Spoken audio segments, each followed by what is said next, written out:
কোনো গোলযোগ ছাড়াই শেষ হলো ইসলামী দলগুলোর ডাকা সকাল সন্ধ্যা হরতাল। বিভিন্ন স্থান থেকে হরতাল সমর্থক সন্দেহে আটক অন্তত 50 জন।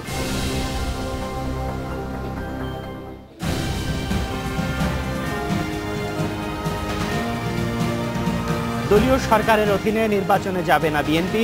তত্ত্বাবধায়ক সরকার ছাড়া আর কোনো ফর্মুলা মেনে নেওয়া হবে না, দিনাজপুরের জনসভায় খালেদা জিয়া।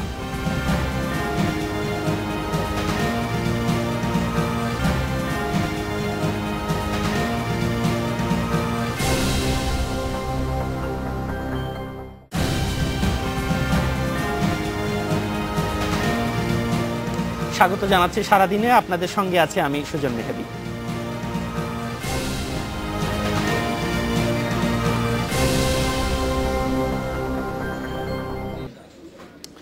12টি সমমনা ইসলামী দলের ডাকা সকাল সন্ধ্যা হরতাল কোনো ধরনের সহিংসতা ছাড়াই শেষ হয়েছে। ভোর 6টায় শুরু হওয়া এই হরতালে রাজপথে ছিল না পিকেটাররা, তবে অলিগলিতে ঝটিকা মিছিল করেছে হরতাল সমর্থকরা।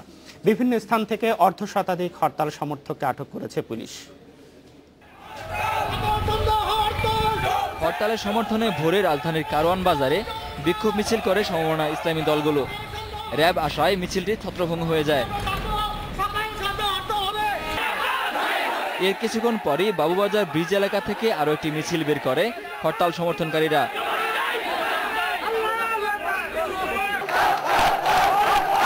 যাত্রাবাড়ি এলাকায় হরতালের সমর্থনে পিকেটিং শুরু হলে পুলিশের উপস্থিতিতে পালিয়ে যায় সমর্থকরা।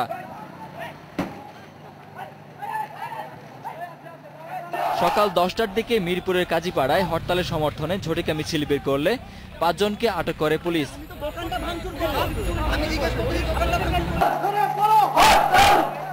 দুপুরের পর পল্টন, মতিঝিল ও আরো কয়েকটি এলাকার গলি থেকে ঝটিকা মিছিল বের করে সমর্থকরা।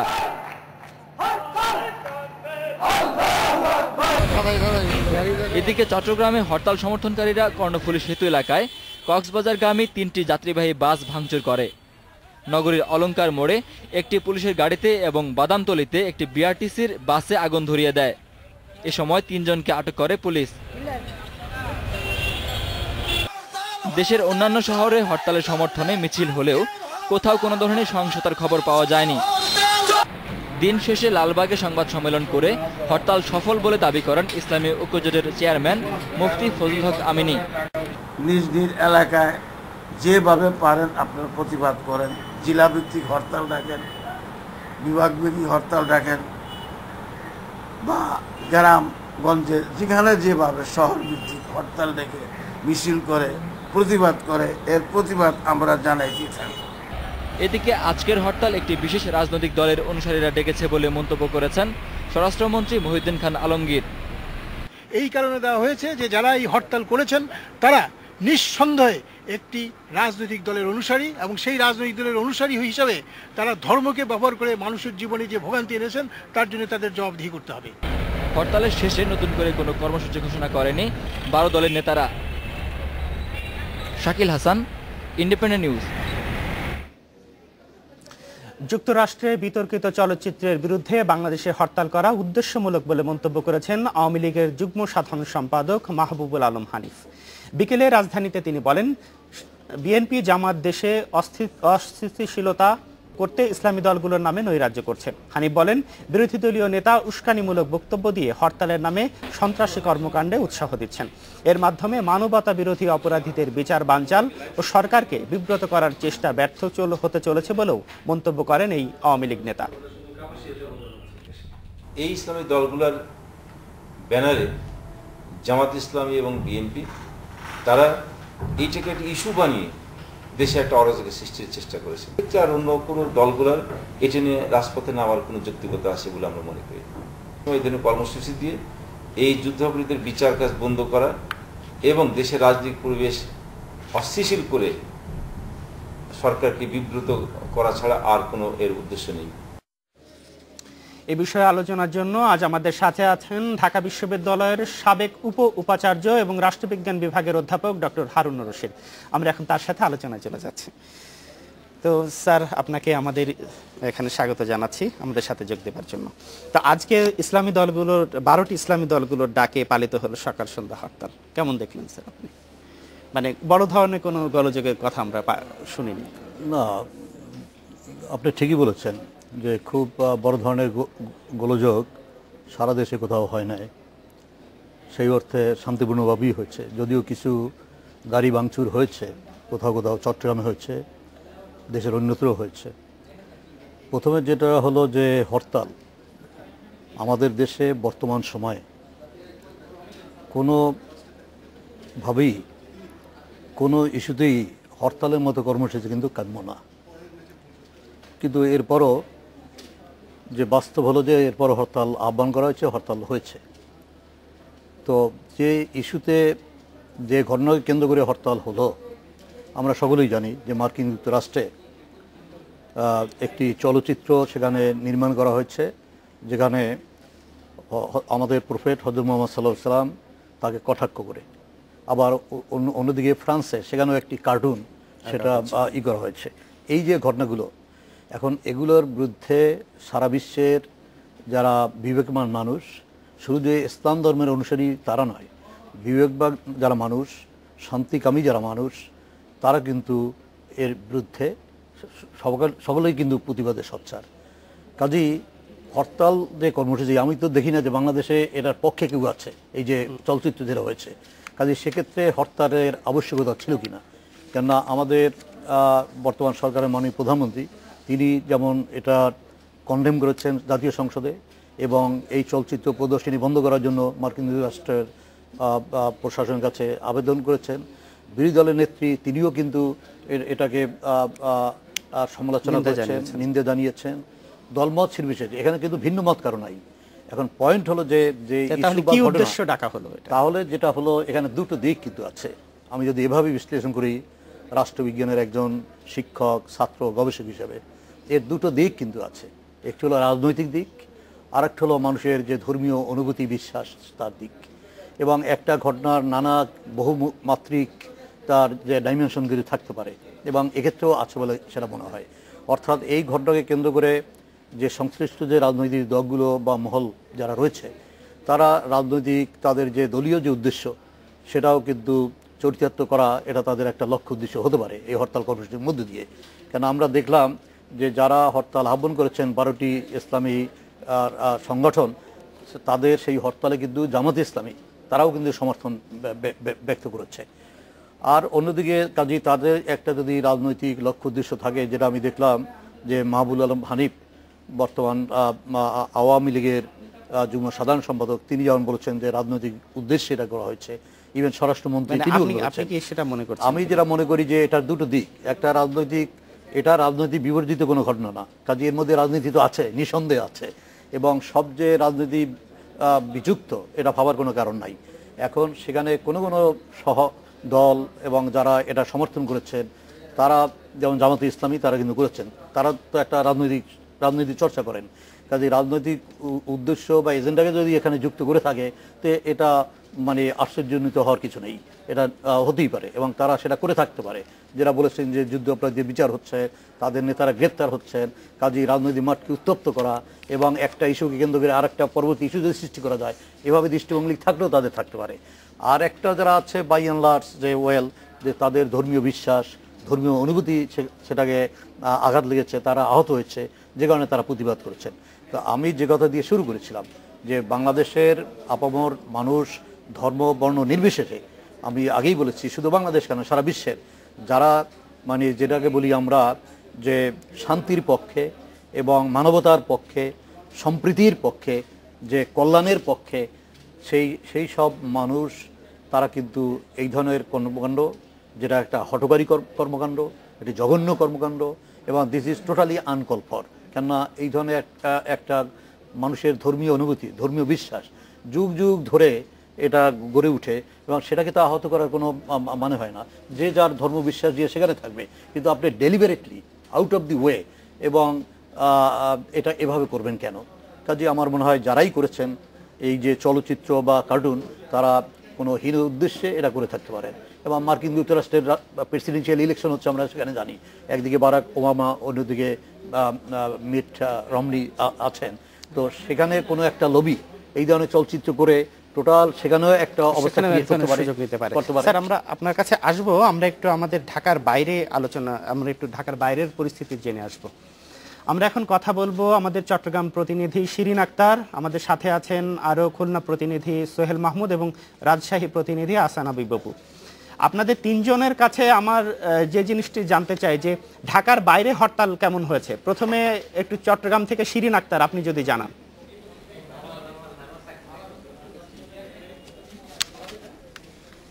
আসলে সুজন, আমি নাসরিন জাহান বলছিলাম। আরেকটা বিষয়, আজকে চট্টগ্রামের যে হরতাল, সেটা চট্টগ্রাম সাধারণ মানুষ যেটা বলছেন যে এটা অপ্রত্যাশিত ছিল তাদের কাছে। কারণ অনেকে বলছে যে এটা যে বিষয়টি নিয়ে হরতাল ডাকা হয়েছে আসলে সেটি যার যার ধর্মীয় অনুভূতির ব্যাপার। সেটা নিয়ে হরতাল ডাকার মতো আসলে সেরকম কর্মসূচি দেওয়াটাই আসলে একটি ভুল সিদ্ধান্ত এবং এটা দেওয়াটাই উচিত না। সাধারণ মানুষের সাথে আমি অনেকের সাথে কথা বলেছি, তারা এই বিষয়টি আমাকে জানিয়েছেন। এছাড়া আরেকটা বিষয় আপনাকে জানাতে চাই, আজকে সকাল থেকে কিন্তু অন্যান্য সময়ে যে হরতালের যে চিত্রটা আমরা দেখি, যে সকাল থেকে গাড়ি চলাচল অনেকটা কম থাকে, তবে সকালে আজকে অনেকটা স্বাভাবিক ছিল এবং বেলা 12টার পরপর একদম চট্টগ্রাম নগরী স্বাভাবিক হয়ে এসছে। এছাড়া আজকে সকাল 10টা থেকে 10:30টার মধ্যে আমরা দেখেছি কয়েকটা বিক্ষিপ্ত ভাঙচুর এবং অগ্নিসংযোগের ঘটনা ঘটেছে। তবে আরেকটি বিষয় হচ্ছে, যেহেতু উলামা মাশায়েখরা কিন্তু হরতালটি আহ্বান করেছেন, আমরা কিন্তু দেখেছি রাস্তায় কয়েকজন যুবক তরুণ বয়সের তারা পিকেটিং করেছে এবং অগ্নিসংযোগ এবং ভাঙচুরের ঘটনা ঘটিয়েছিলেন। তবে বন্দর নগরী, যেহেতু আমি বন্দরের কথাটা আপনাকে বলতে চাই, বন্দরে আজকে আমি বন্দর কর্মকর্তার সাথে কথা বলেছিলাম। একজন আমাকে জানিয়েছেন যে বন্দরে পণ্য উঠানামা স্বাভাবিক ছিল। তবে তিনি বলছেন যে হরতাল যে ছিল, হরতাল কখন শুরু হয়েছে কিংবা কখন শেষ হয়েছে সেটা ওনারা বুঝতেই পারেননি। এছাড়া আজকে ট্রেন এবং আজকে শাহ আমানত আন্তর্জাতিক বিমানবন্দর থেকে বিমান সবকটি আসলে সময় মতো ছেড়ে গিয়েছে। বলা যায় যে চট্টগ্রামের পরিস্থিতি অনেকটা স্বাভাবিক ছিল। আমি এখন সোহেল মাহমুদ, আপনার কাছে জানতে চাই যে খুলনায় হরতালের পরিস্থিতি কি স্বাভাবিক ছিল? সাধারণ মানুষের কতটা সম্পৃক্ততা ছিল এই হরতালের সাথে?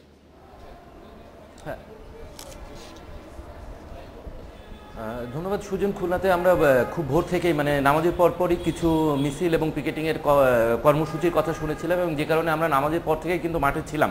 কিন্তু খুলনাতে ক্যাম্পি পুলিশ শহরের ৭৯টি স্থানে ১২১১ জন পুলিশ সদস্যকে মোতায়েন করেছিল এবং প্রতিটি পয়েন্টে আমরা দেখেছি যে পুলিশ যথেষ্ট সতর্ক অবস্থানে ছিল, যে কারণে খুলনাতে কিন্তু মিছিল বা পিকেটিংয়ের মতো তেমন কোনো সুযোগ ছিল না। তবে খুলনার বিচ্ছিন্ন কয়েকটি স্থানে পিকেটিংয়ের চেষ্টা করার সময় ৫ জনকে পুলিশ আটক করে। এছাড়া খুলনার সার্বিক পরিস্থিতি অনেকটাই স্বাভাবিক ছিল। খুলনাতে আপনার যানবাহন ভারী কোনো না চললেও বেবি ট্যাক্সি বা অন্যান্য যে রিক্সা টিক্সা এগুলো সাধারণভাবেই চলেছে এবং দোকানপাটও খোলা ছিল।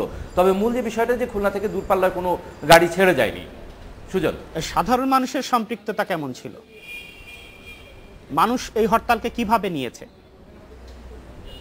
সাধারণ মানুষের সম্পৃক্ততা বলতে সাধারণ মানুষের সম্পৃক্ততা এর সাথে তেমন একটা ছিল বলে আমাদের কাছে মনে হয়নি। তার কারণ এখানে আমরা কোনো দলের বা তেমন কোনো মানুষকে দেখতে পাইনি এবং অনেকের মধ্যে বক্তব্য ছিল যে যেখানে সরকারি দল এবং বিরোধী দলের দুইজন নেত্রী কিন্তু এর প্রতিবাদ জানিয়েছেন, সেখানে কিন্তু আসলে নতুন করে আর হরতাল দেওয়ার মতো কোনো প্রয়োজন নাই বলে তারা মনে করেছেন এবং তারা এটাকে আসলে ওইভাবে দেখেনি যে আসলে এটা প্রতিবাদ তো প্রত্যেকেই করেছে, মানসিকভাবে প্রত্যেকেই জানিয়েছে যে প্রতিবাদ করা উচিত, কিন্তু হরতাল করার মতো কোনো কারণ ছিল না।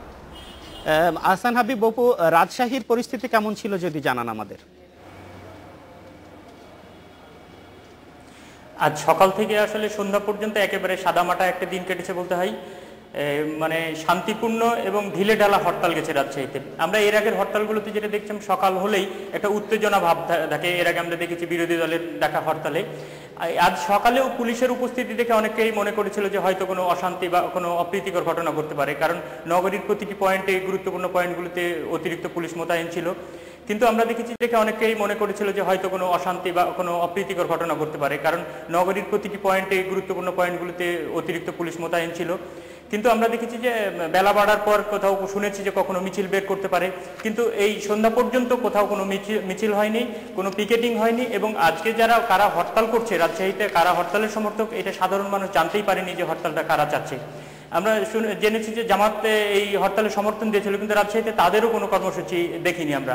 তারপরেও রাজশাহীতে আসলে হরতাল পরিস্থিতি যেটা বলতে হয় যে দূরপাল্লার বা আন্তঃজেলা পর্যায়ে কোনো বাস চলাচল করেনি, ট্রাক চলাচল করেনি। তবে সকাল থেকেই রিক্সা, অটোরিক্সা এবং যেটি ছোটোখাটো যেসব যানবাহন সেগুলো স্বাভাবিকভাবে চলাচল করেছে। রাজশাহী শহরের বেশিরভাগ দোকানপাটই বন্ধ ছিল। এছাড়া স্কুল, শিক্ষা প্রতিষ্ঠান এবং ব্যাংক বিমাও খোলা ছিল, কিন্তু সেগুলোতে উপস্থিতি অন্যান্য দিনের তুলনায় কম ছিল। সুজন। তো ধন্যবাদ নাসরিন জাহান, সোহেল মাহমুদ এবং আহসান হাবিব আপু, আপনাদের তিনজনকেই। তো আমরা আবারও আলোচনায় চলে যাচ্ছি। আমরা খুব সংক্ষেপে আপনার কাছে একটু জানতে চাই যে 3 জেলা হরতালের বাইরে ছিল, তো সব মিলে কিভাবে দেখবেন আর কি?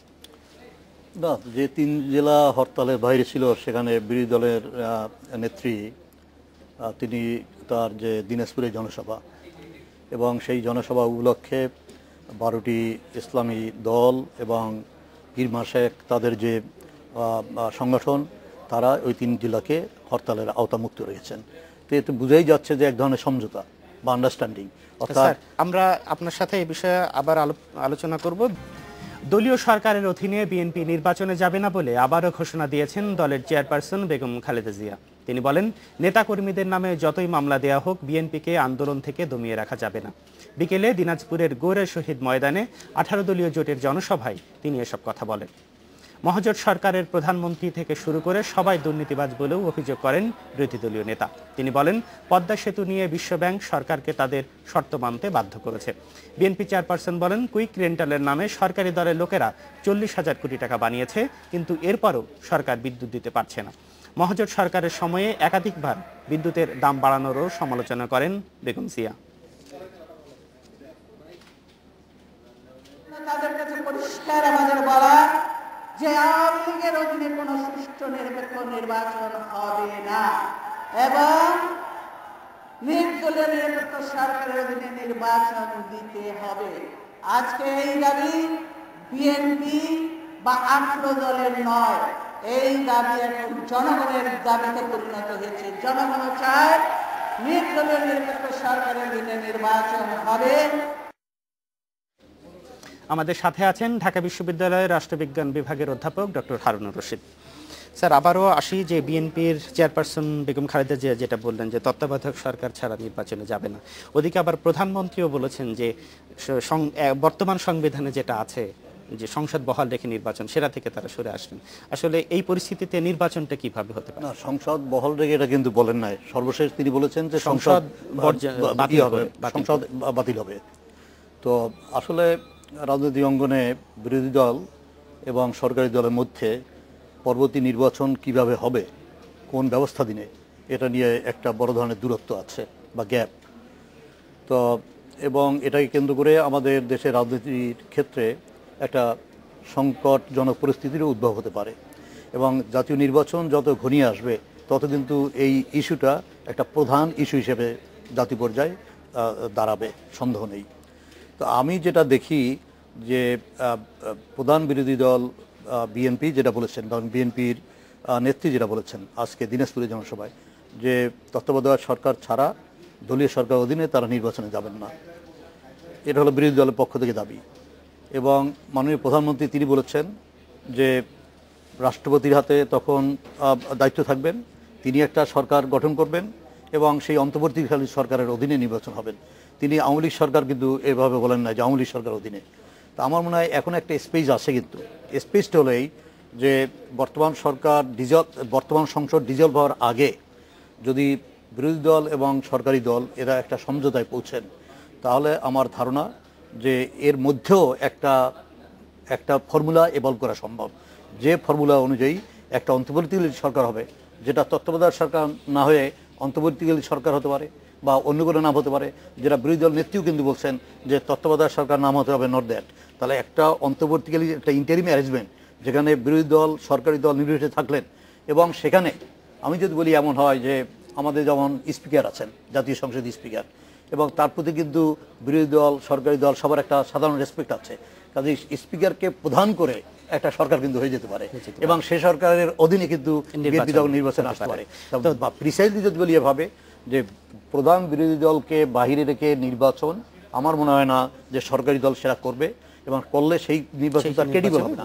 অতীতে আমাদের অভিজ্ঞতা আছে, কাজে আমি মনে করি না যে এখন যে নতুন প্রকার একটা নির্বাচন করা সম্ভব।